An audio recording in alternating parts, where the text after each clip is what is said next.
Welcome all to the last Belgrade Legal Theory Group meeting in this academic year. And thank you all for coming, of course. I'm honored and welcome that today we have with us Brian Bix, Frederick W. Thomas Professor of Law and Philosophy at the University of Minnesota School of Law. Brian was, in spite of his claims, as usual, kind and generous in accepting my invitation, and it was quite a late invitation from the standpoint of this semester, to give a talk on Joseph Raz and law's moral claims, honoring the work of the great philosopher of law who sadly left us on the 2nd of May this year. So without further ado and without much further introduction, confident that you are all aware and knowledgeable of the work of Professor Bix, I give the floor to Brian. Please, Brian. Thank you very much. This is a paper I was writing already for this summer's IVR meeting in Bucharest. It was largely written, but before I heard the news of Joseph Raz's passing. It did remind me of one of our first meetings when I was a graduate student. He was my supervisor. One of our first meetings after I had submitted a chapter to him to review and discuss. And in writing the chapter, I started with some views that seemed to be widely accepted, the sort of conventional consensus views, and then towards the very end, cautiously, timidly, took out some positions I thought were novel, I wasn't entirely sure were fully supported, and went in to discuss the chapter. And to my surprise, Joseph spent most of the time saying, this view here, why do you take that view? And he'd ask about a view. I said, well, I thought everyone agreed with that. I said, no, why think that? And all the conventional views towards the beginning of the chapter, he kept challenging. Why think that? Why believe that? And it took up the whole hour. And at the end of the hour, and I was just leaving, I said, wait a minute, what about the views I took at the very end where I'm sort of going out on a limb? He said, oh, they're fine. One thing I learned from Joseph is to question everything. To not accept anything simply because it's what everyone else thinks. And he always applied that to everything, including his own views. And I think the only proper way to honor him is to question everything, including his own views. And this paper, I'm going to present at IVR and maybe discuss at greater length there, is an attempt to raise some questions about one of the many important views Raz took in legal, political, and moral philosophy. And also, I want to put it just at the very beginning, put it into a larger context. All right. We often say that when we talk about legal philosophy, it's about the connection of law and morality, and sometimes we mean something rather narrow by that. Some of the skirmishes between legal positivism and the critics of legal positivism, but it's sometimes useful to think of it on a somewhat broader scale. Right? What is the connection between legal systems and moral systems? Right? For Kelsen, Hans Kelsen, you could only accept one. If you accepted the legal system, you couldn't accept the moral system. You accepted the moral system, you couldn't accept the legal system. More recently, in Mark Greenberg's work, law is just a subfield of philosophy. Joseph Raz offered a somewhat different sort of single system view, as David Deisenhouse recently described it in his very interesting book, The Long Arc of Legality. He says there's also a single system view in that law, in Raz's view, purports to make moral claims. All right. And in particular, and early in his writings, he famously said the following: that law by its nature every legal system claims that it possesses legal authority. The claim to authority is part of the nature of law. And it's clear from context that authority here means moral or legitimate authority. And this view is now not universally shared, but it's very widely shared and not frequently questioned. But I like to at least raise some doubts, raise some discussion, right? Why? Why do we think that law makes a moral claim? Rawls offers some justifications for his assertion. This is a quote: "The claims the law makes for itself are evident from the language it adopts and from the opinions expressed by its spokesman, by the institutions of law. The law's claim to authority is manifested by the fact that legal institutions are officially designated as authorities, by the fact that they regard themselves as having the right to impose obligations on their subjects, by their claims that their subjects owe them allegiance, and that their subjects ought to obey the law as it is required to be obeyed." End of quote. Thus, the law's claim is moral, Rawls seems to be arguing, because legal officials assume that they are imposing obligations and they expect full obedience. But the reference to obligation does seem to involve an assumption of significant moral power, but one can see on closer inspection that this is not necessarily the case. Normative language is common, deriving not only from morality, but from far less momentous practices. In a card game, one might have an obligation to remove a card from one's hand before picking up a new card from the deck. There's normativity in etiquette, there's normativity in games, there's normativity in language, there's normativity in rationality. All right. Rawls offers a number of other justifications for this conclusion. We don't really have time today. Our time is short. I want to give you some time for discussion.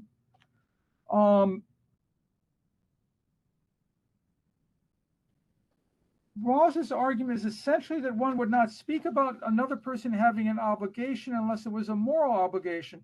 But I think on the whole, this assumes what's being argued for. One potential response is that an individual speaking about what another person should do, or a legal official speaking about what citizens should do, might justify their conclusion on the basis that the speaker believes that the other person has a legal obligation, not a moral obligation. Indeed, arguably, we talk this way all the time, right? You can't park here. You can't drive this fast.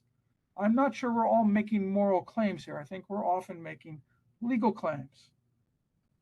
We might also, in other contexts, be referring to the obligations of etiquette, of fashion, of a social club, right? To claim that talk of the duties might be only talk of legal duties leads to a different question. What does it mean to say that someone has a legal obligation? To what extent can we flesh out, cash out the meaning of legal obligation as something different from having a moral obligation? And that's something I hope to get to towards the end of our time. A different point, and really don't have time for this, but it's a digression we're thinking about, is what does it even mean to say that law claims authority, claims moral authority or any other sort of authority? Ronald Dworkin raised strong objections to this in the course of a review of Jules Coleman's practice of principle. Neil McCormick raised questions about this. He wrote, "To say law claims anything, meaning this literally, is a category mistake.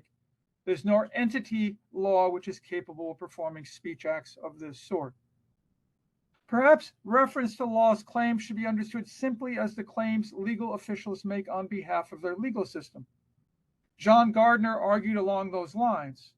However, there's a problem with this equation of law's claims with the claims legal officials make when acting in their official capacity, as in fact Rawls pointed out. Rawls wrote, "Such an analysis could in principle apply to a legislator, but not all laws enacted. Customary laws can be legally binding." Though one might dismiss, say, hey, customary laws, it's a minor part of most modern legal systems. We don't need to be concerned about it. But the question remains, whether and when does it make sense to attribute a view, a belief, an intention, a claim to an abstract, collective, or non-human entity? What if I said, I claim on behalf of this table, right, the following? Of course, attribution of claims to law are not as anomalous as, say, attributing claims to furniture. To the contrary, we regularly attribute agency to the state, to the government, and other contexts, the decision to wage war, to declare a national policy, and so on, as well as attributing views and attentions to corporations, to unions, and other collective and abstract bodies.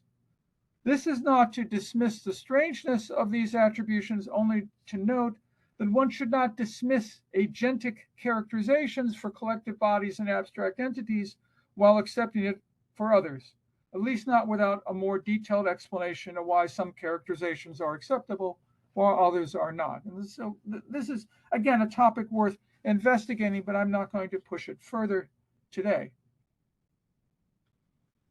I want to consider some arguments made on behalf of Rawls's view by John Gardner and Scott Shapiro.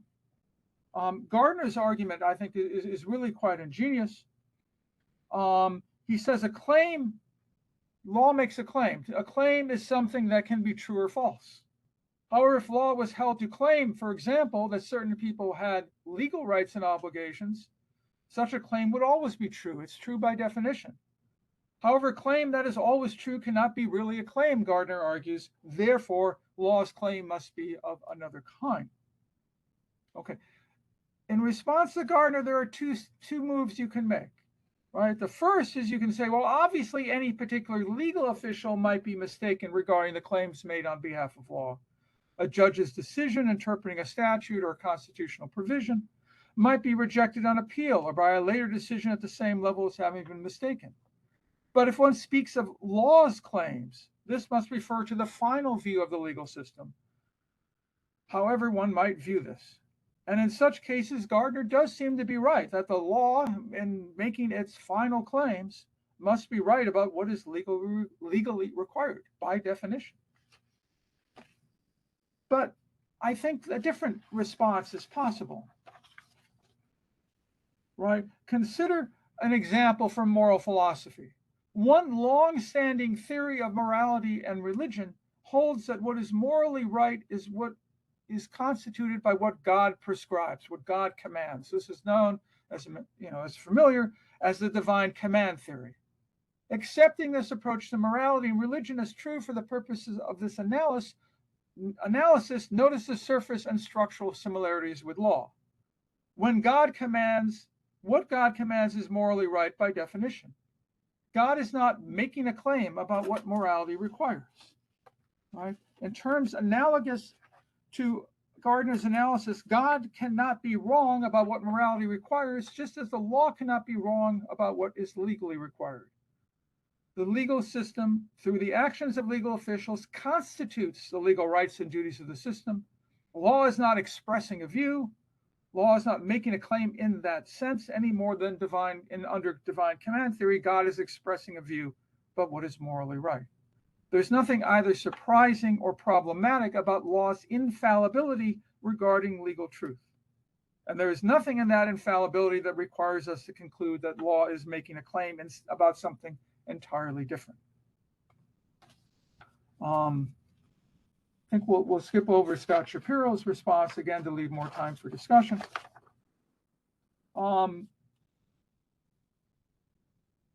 In contrast to Gardner and Shapiro, Matthew Kramer rejects Rawls's view of law as making moral claims. He argued that the issue, quote, hinges on the question of whether obligation asserting legal statements must present themselves as reason asserting statements, end of quote. He elaborates the point that legal norms are imperatives, not necessarily or exclusively prescriptions, and the imperatives, quote, do not necessarily advert or profess to advert to any moral reasons for action, end of quote. Kramer's notion that law creates and claims to create only legal obligations is not entirely novel. The view has been espoused in various forms by both John Finnis and by H.L.A. Hart. Finnis's discussion is characteristically nuanced, so I'm quoting at some length. Finnis writes, this is Finnis, why am I willing to say that law claims to be reasonable when I'm not willing to say that it also claims to be morally obligatory? To hold that the law claims to be morally obligatory non-defeasibly would be to hold that the law embodies a moral error and asserts a moral falsehood. For in my view, the moral obligation created and imposed by law is defeasible, and defeasible not only by injustice in its making, but also by competing moral responsibilities of particular subjects on particular occasions. How then do I reply to the objection that no content has been attributed to legal obligatory to occupy the space in deliberation in which good citizens decide what they should treat as decisive for their choice of conduct? Continuing the quote, well, the law implicitly deploys and holds out a schema of practical reasoning that makes no reference to the common good, but just to an unspecified need for all the law's subjects to be law-abiding. That need in turn can be explicated by good citizens in terms of the common good, by good citizens in terms of the sustaining of the regime, by careerists in the law in terms of what must be done or omitted to promote their own advancement, and by disaffected or criminally opportunistic citizens in terms of what they themselves need in order to get by. But whatever the practical reasoning in which it slots, the law's schema for practically understanding the legal obligations the law claims to articulate and impose is one and the same, practical, but not in itself as such moral, though in a central case always apt for a moral reading by the morally concerned subject, yet far from empty of guidance as non-optimal for those uninterested in moral concerns. Finis is here, as usual, being careful and precise. As he points out, even for the central case or the highest form of law, the practically reasonable person would understand that all is being claimed by law is legal obligation, the one which in turn often, but not always, is integral to determining what is morally best to do. Hart should similarly be read as treating law as a sui generis form of normativity. Hart asserts that, quote, judicial statements of the subject's legal duties need have nothing directly to do with the subject's reasons for action, end of quote. Additionally, in his analysis of the internal point of view, Hart pointedly refused to explore why some citizens accept the law as giving them reasons for action, or what kind of reasons people might think the law gives them. As Hart viewed the matter, it is not for the theorist of law to be too concerned about what sort of reasons these might be and whether they are well grounded. One should also note how Hart, as part of his debate with Lon Fuller, emphasized that one should not confuse ought with morality, that there are many forms of ought, many sorts of reasons for action. To say that legal obligation is sui generis is to say that legal propositions do not reduce to or equate to propositions of another type, nor do legal propositions by their nature purport to be propositions of a different type. The argument for equation or reduction can be found on one hand in Rawls's argument that law makes moral claims, and on the other hand in the American legal realist analysis of legal obligation in terms of predicting official action. Oliver Wendell Holmes famously asserted that, quote, a legal duty so-called is nothing but a prediction that if man does or omits certain things, he will be made to suffer in this or that way by way of judgment of the court. Legal obligation for some of the American legal realists simply equates to, is constituted by descriptions of and predictions of official acts of enforcement. Hart refused both of these alternatives, refusing both to equate law with morality and to reduce law to some prediction of official enforcement. He described, quote, expressions like legal right and legal duty meanings as not being laden with any connection to morality, end of quote.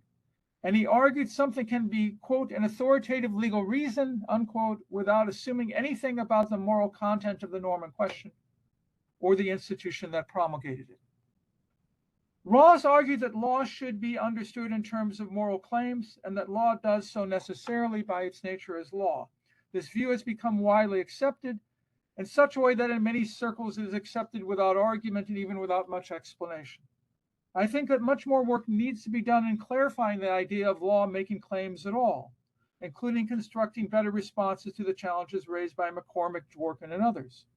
And perhaps more importantly, I believe that the idea that law makes only or primarily legal claims needs to be taken more seriously as an alternative analysis. It is a view with support in various ways from Finis, Kramer, Hart, and others, and it has the significant advantage of reflecting the way we speak. We easily and commonly distinguish legal and moral prescriptions, knowing that something morally wrong might be legally permitted or even legally required. Of course, such distinctions are also consistent with the view of law of making moral claims, as such claims may be simply, in particular circumstances, ungrounded. But the distinctions fit even better with an understanding of the world in which legal and moral normativity are understood as largely separate, at least at a conceptual level. Okay, thank you.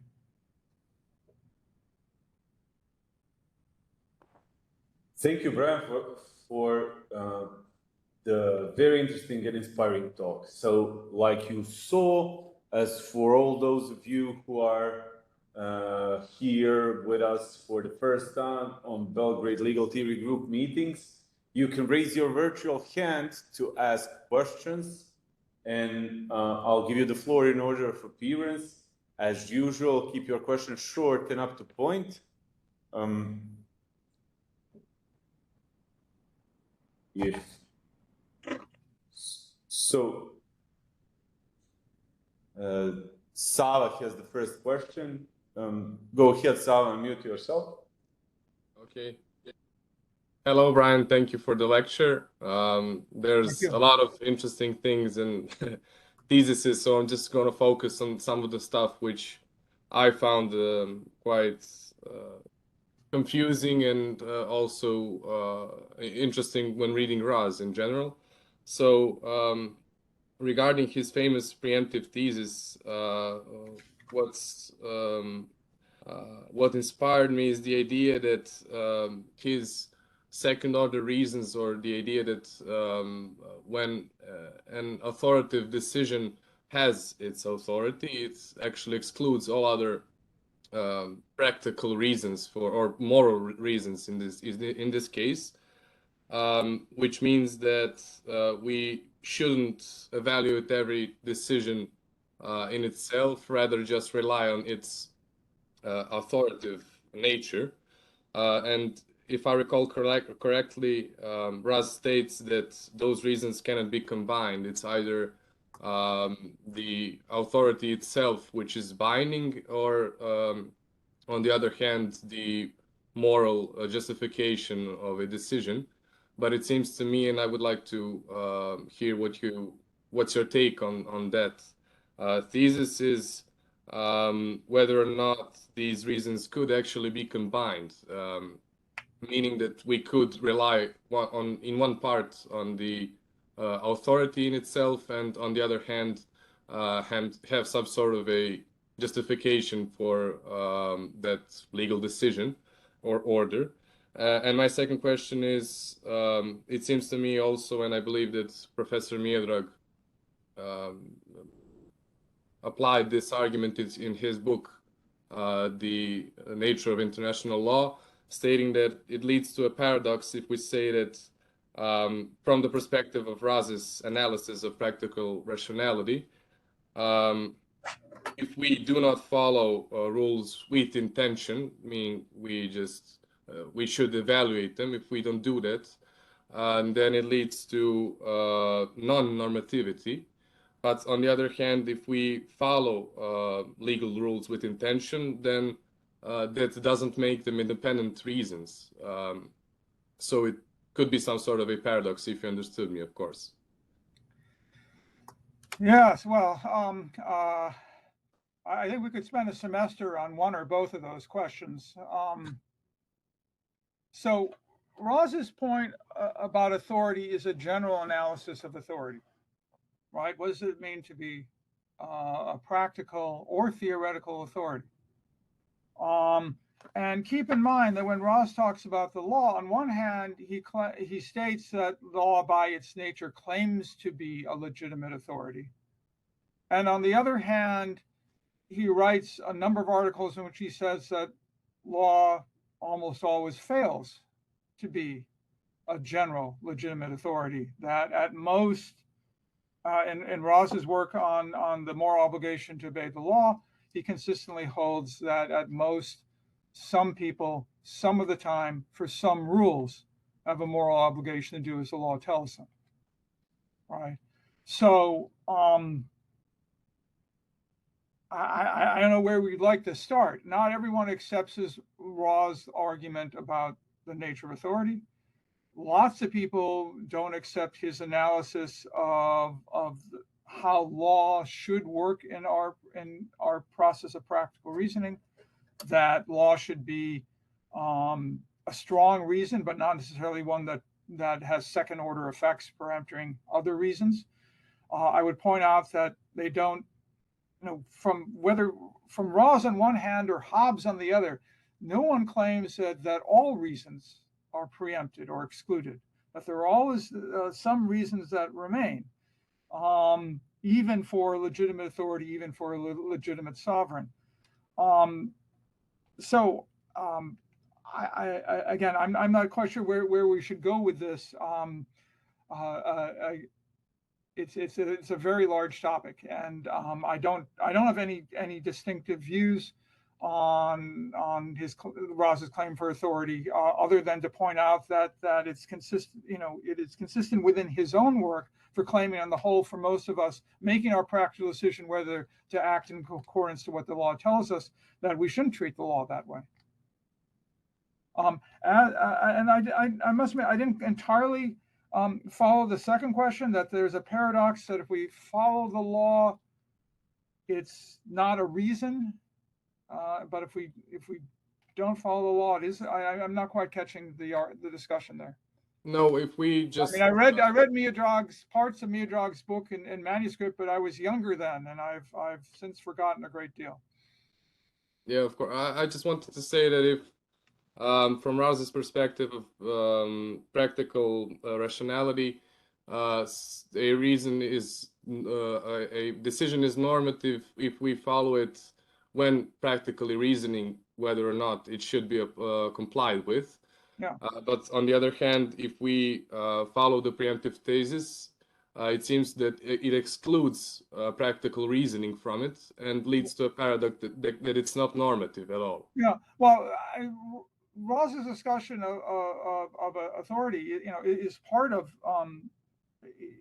was developed in part as a response to Wolff's paradox of anarchism. That why should a person, any individual who has a moral obligation make decisions for themselves as to what is morally best, why should they ever surrender judgment?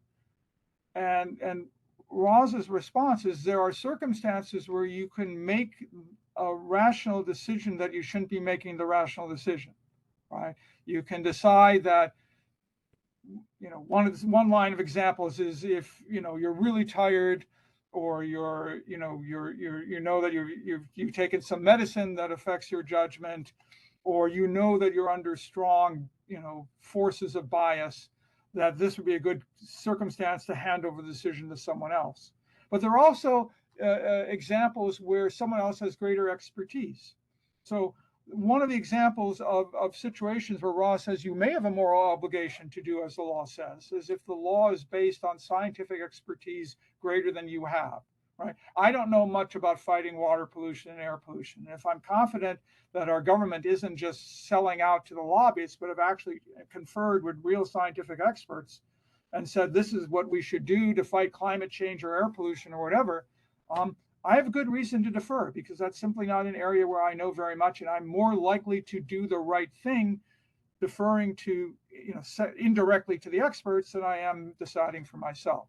So it can, it can be a rational thing to defer. It can be a rational, Ilya Soman talks about rational ignorance. There is a sort of second level normative choosing. Okay, thank you. Thank you, Sal, and thank you, Brian. Zhang has a question, and I'm, of course, sorry for mispronouncing the name.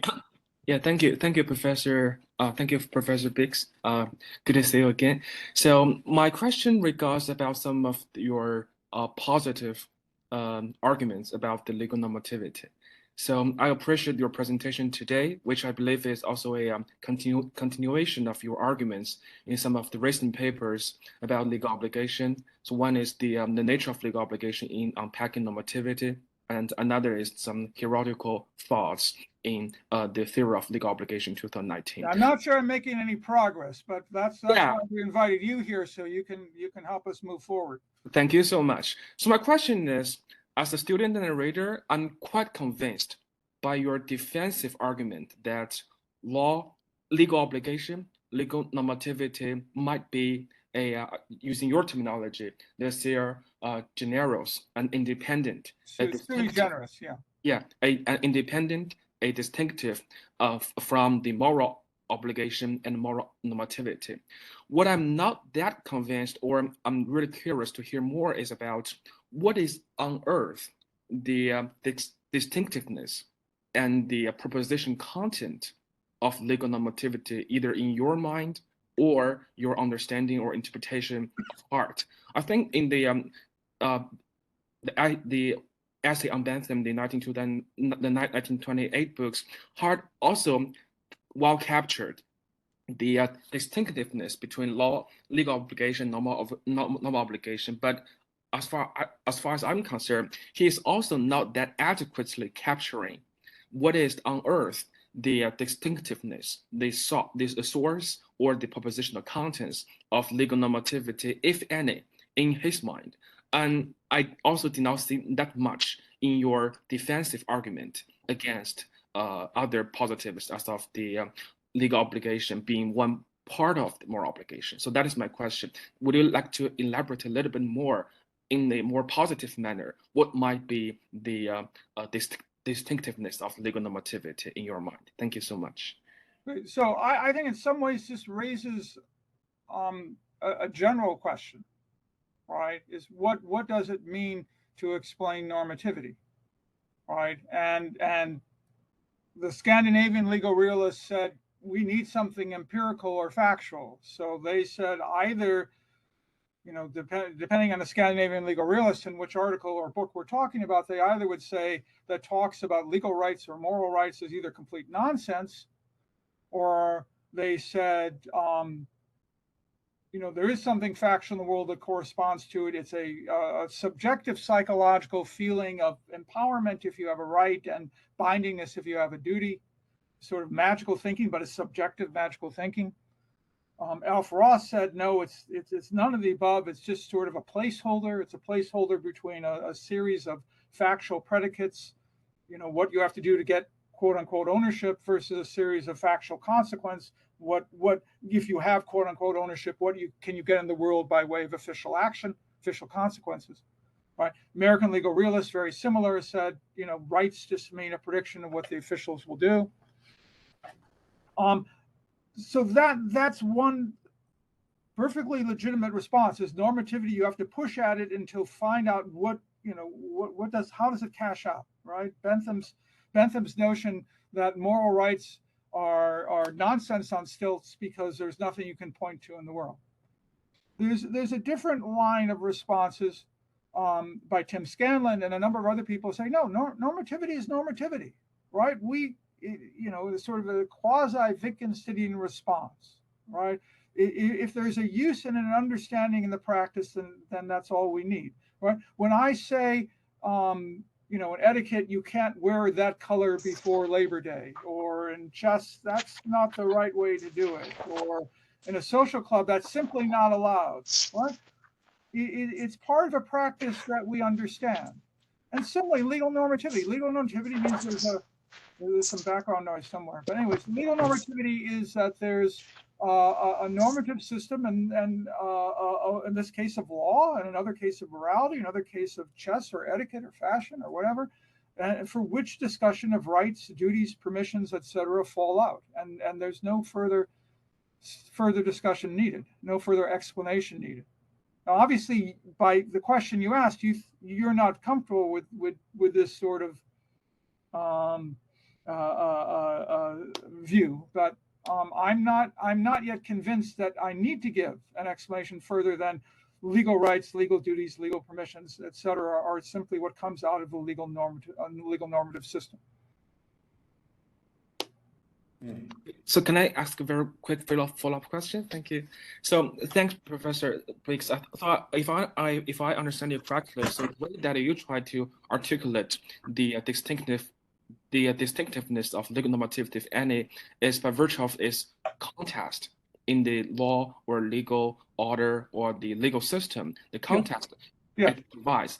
And also, But the first part of your response, that to elaborate the legal normativity to a meta and upper level as of the normativity from the methodological perspective, would you believe that this kind of the approach might reconcile the strength of your distinctiveness of legal normativity? Because largely speaking, that you are attributing various kinds of normativity into a more holistic and a meta level normativity as a whole. So do you believe that there might be some reconciliation in your argument by attributing legal normativity to the general normativity? I think I necessarily have to take a position in the bigger question. So the Scanlon book I'm talking about, being realistic about reasons, and the notion that different discourses of reason don't have to justify themselves to one another or be reduced to one another is a controversial position. By the way, Ronald Dworkin has similar at various points sort of views that that legal normativity, as he understood it, didn't have to be justified at any higher metaphysical level. So it is a controversial view. I do have to be willing, at least implicitly, to take a position in those debates, and I certainly have to pay attention to those debates, not only Scanlon, but those who are criticizing Scanlon. Okay, thank you so much. And I would also like to continue the discussion later sometime. Well, and look, please send me, not just you, but everyone here or everyone who's hearing this at some later point, if you have things that'll help make this better. As you can tell, I need a lot of help making this better, and I'm happy to steal with attribution. With full statement given where I'm getting from, but I'm always happy to get help from others. Just send it to me. My email you can find online, but it's my last name, Bix@UMN, U as in Uncle, M as in Mary, N as in Nancy, UMN.edu. So please send me stuff, help me try to make progress. Okay, thank you. I'll abuse a bit my moderator's position to ask you a quick question. I could also spin this from a normative point of view, but generally without resorting to hoops in order to phrase it in the normative language. I would like to ask you, can you think of, or what are the conceptual reasons, if you can think of any, for morality to have this privileged position that it has in philosophical discussions about law and its relations to other normative systems? This is so historically, of course, we all know or probably share why is this the reason, but can you find any conceptual reasons for this? Okay, well, again, this gets us into the general discussion of normativity, and one standard statement or move in the general debates about normativity is between real reasons, or sometimes called robust reasons, and what's sometimes called formal reasons, right? So,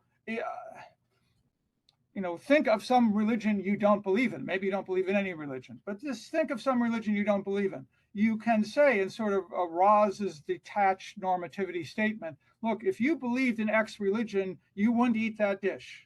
Right? Speaking from from the perspective of that religion, which I know you believe in, but I don't, you shouldn't eat that dish because it has the sort of food you're not supposed to eat if you're a true believer in that religion, right? And so there's normative claims that either have, no power over us or have very weak power. I don't particularly care about fashion. I'm not always as good as I should be about etiquette, right? But why do we care? And so the standard analysis is that morality is equated with robust normativity, what you actually ought to do, or what you ought to do, all things considered, ought to do taught court, right? But that, that's a controversial view as well. I mean, Philippa Foot wrote a wonderful piece about, morality can be a hypothetical as well. You can choose to follow conventional or critical morality or not. Nietzsche obviously famously attacked morality as just something you might choose, this morality or that morality, depending on what's more conducive to life and to creating higher forms of humanity, right? So yeah, I mean the primacy of morality is part of the notion of we're interested in what human beings ought to do, and so it's not, I mentioned before David Deisenhouse's recent book, The Long Arc of Legality, fascinating work where he makes an argument that law claims an authority, not quite in the Rawlsian sense, but law has a claim to be followed, to have, for us to do what it tells us to do just because it tells us, right? I mean, Rawls was skeptical of that view. M.B. Smith wrote a wonderful piece against that view. But it's an ongoing debate. The primacy of morality is that we're ultimately concerned in what we ought to do. And, natural law theory, Aquinas, Finis, etc., is, asking the question, under what circumstances does law change our moral reasons for action? Right? Assuming that we're concerned ultimately with how we ought to live, what we ought to do, the question of what role law has in affecting what we ought to do beyond the obvious prudential one, you don't want to park there because they'll make you pay an expensive ticket, or they won't allow you to become a member of the bar. I mean, prudential questions aside, why should we do what the law tells us to do simply because the law tells us to do it?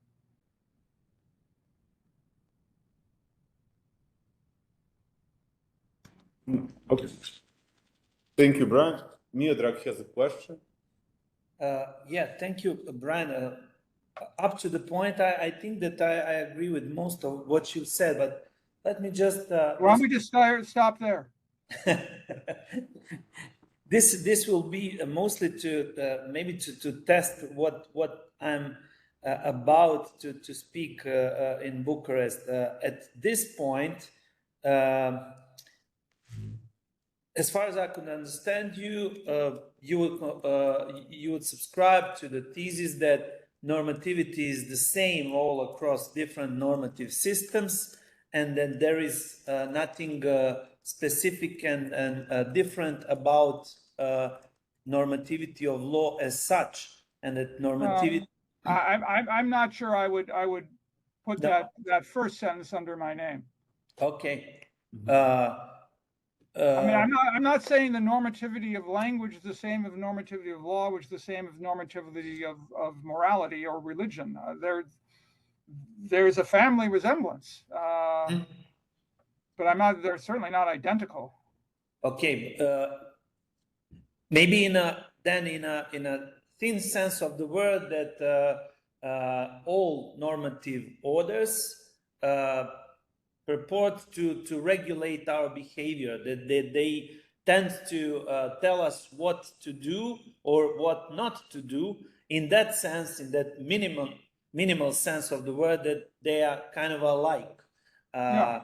But of course, again, I might want to add a couple phrases, at least, chess is normative, but only if you choose to play chess. So, yeah. I mean, chess isn't telling you how to move the bishop if you have no interest in playing the game. But, and yeah, that's the point that I wanted to raise. Yes, we obviously proceed from the unstated premise that we are hardly in situation to choose when it comes to law. In a way, law has, in Kelsenian terms, its scope of personal validity. So, in terms of the subjects that are covered by the rules, it tends or purports to regulate behavior of all of us. Whereas in all other normative orders, we simply can opt out of the, for instance, rule of the game, such as chess, or rule of the religion, such as Christianity, or any other religion for that matter. But even if we take normative orders in which we do want to kind of play the game, like morality, because we also proceed from the idea that basically we all subscribe to some sort of set of moral rules as individuals. Would you say that there is a difference, again, when compared morality to law, that there is a kind of a advanced element in law as a normative order the very fact that it has this element of systematicity understood as the clear criteria of what counts as a valid rule within the system of rules, which is not a situation, for instance, in morality. We do not have this kind of criteria of validity which are taken as a universal standards within a given community, and this is what produces some sort of an uncertainty whether certain moral rule is valid, and in the next step whether it is considered to be binding for a certain set of subjects. So it's a great question, and some of the earlier work along these topics that were mentioned in a previous exchange, I spent some time talking about this. It's interesting. Morality purports to apply to everyone. Law, you can't inform your local government that you've opted out of the legal system, so please don't bother to enforce any of the laws against you. But if we look at some of the examples of things that we think are in a different category, chess, obviously, you don't play chess, you're not bound by chess. But etiquette doesn't see itself as confined to only those who choose to follow etiquette. And religion is interesting. We in modern day, we seem to think of religion as a matter of choice. But the author Basilan, wonderful From Dawn to Decadence book, points out that's not, that's a recent attitude. In earlier centuries, you no more had your own God than you had your own physics, right? Most religions purport to be the standard of right behavior and right belief for everyone, whether those people, if they don't believe, those who are non-believers are simply mistaken, maybe going to hell or may not, but, it applies to them whether they like it or not. So on the other hand, there's also elements of choice. I talked about divine command theory. Mark Murphy, one of the most prominent divine command theorists writing today, said that divine command theory also only applies if you accept it, right? The obligation to do what God tells you, Murphy says, is only for those who accept it. Hart talks about the internal point of view, right? We prudentially will do what Stalin's soldiers tell us to do because we fear for our lives, but we only accept the law as giving us reasons for action if we choose to take a certain attitude towards the law. So I think, the scope of application, the claim of application on one hand, and the level of acceptance on the other is more complicated than it might seem at first glance.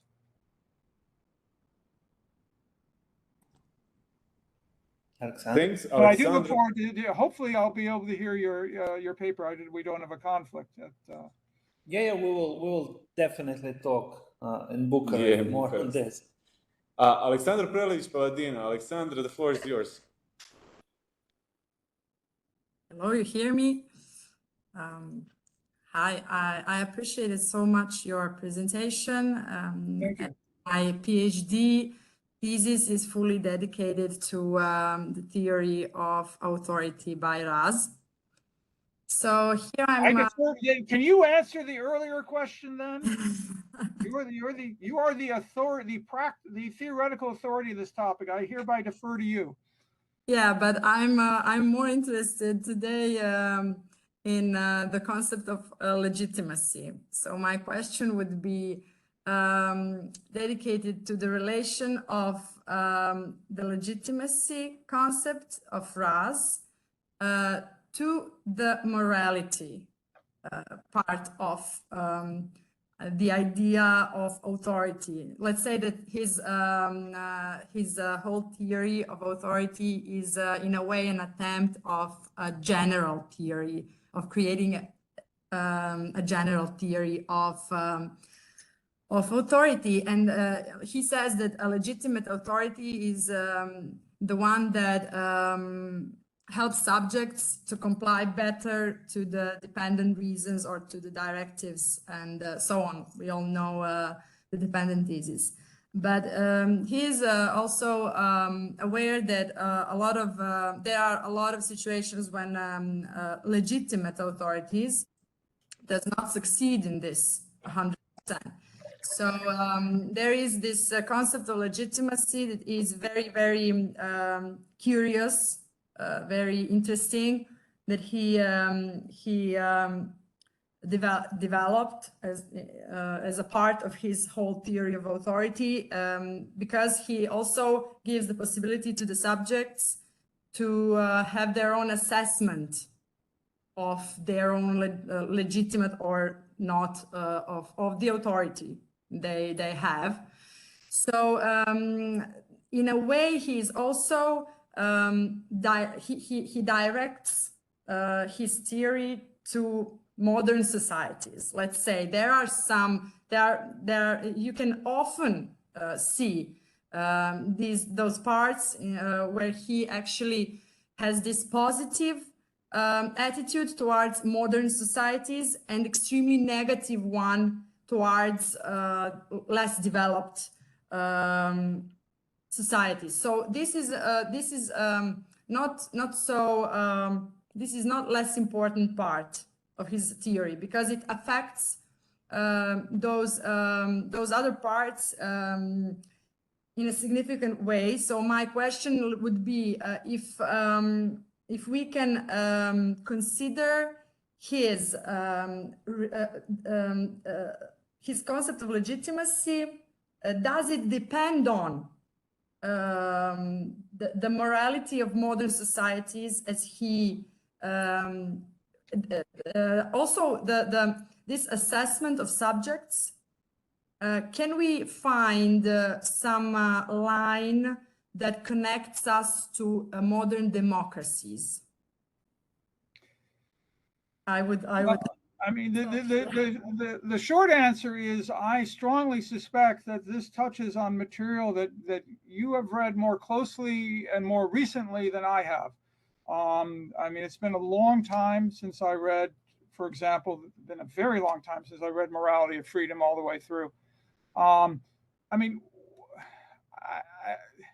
and this is responsive at most only a portion of what you're getting at. But I mean, one point I would make, and here I think Raz is similar to M.B.E. Smith and others, is, the classical understanding was that state legitimacy and the moral obligation to obey were two sides of the same coin. And if, once you, through social contract or whatever other means, determine that a state was legitimate, then people had an obligation to obey, end of story. I think that for Smith and for Raz and for others, the legitimacy of the state is in part a question of whether they are justified in putting forward mandatory norms and enforcing them through coercive measures. And that you can have a state that is legitimate in that sense and still have it be the case that for particular individuals, those particular individuals have no moral obligation to obey. They may have plenty good prudential reasons to obey, but they may not have a moral obligation to obey. So again, I think this is responsive to part of your question, but I'm quite sure it's not responsive to all of it. And I fear that when you talk about his view about modern states versus less modern states, I must admit it's not bringing up any memories of things that I can recall reading. So I'm not sure I have anything useful to add on that part of it. Well, thank you so much, Brian, honoring my promise to you and the rules of Belgrade Legal Theory Group. But most of all, my promise to you, I will end the questions here to keep the time frame below an hour. So we can talk about whether you have a moral obligation to keep promises if you like. Yeah, let's do it next time. No, let's do it in Bucharest and invite everybody to join us in a great workshop that David Duarte from Portugal and Giorgio Pino from Roma Tre in Rome, in Italy, are organizing, and to discuss normative systems and issues of normativity further. But before we close, I really should thank you and the other co-hosts for inviting me. It's a wonderful opportunity. I do hope I'll see many of you in Bucharest or at some other opportunity. Who knows? I had a wonderful visit to Belgrade many years ago. Maybe I'll see some of you in person again at some point. But in Bucharest or Belgrade or Minneapolis or elsewhere, and if we can't meet in person, do please send me your ideas, your comments, suggestions, references. I always learn from the comments I get. I certainly hope to help you in Belgrade sometime soon. We had this hiatus of 2 years where we switched to online completely, but we are definitely switching back to in-person visits. And you are, as usual, a welcome guest. And see you soon in Bucharest. That will be the first opportunity, and hopefully soon after that in Belgrade. Thank you so much, Brian, and thank you all for participating.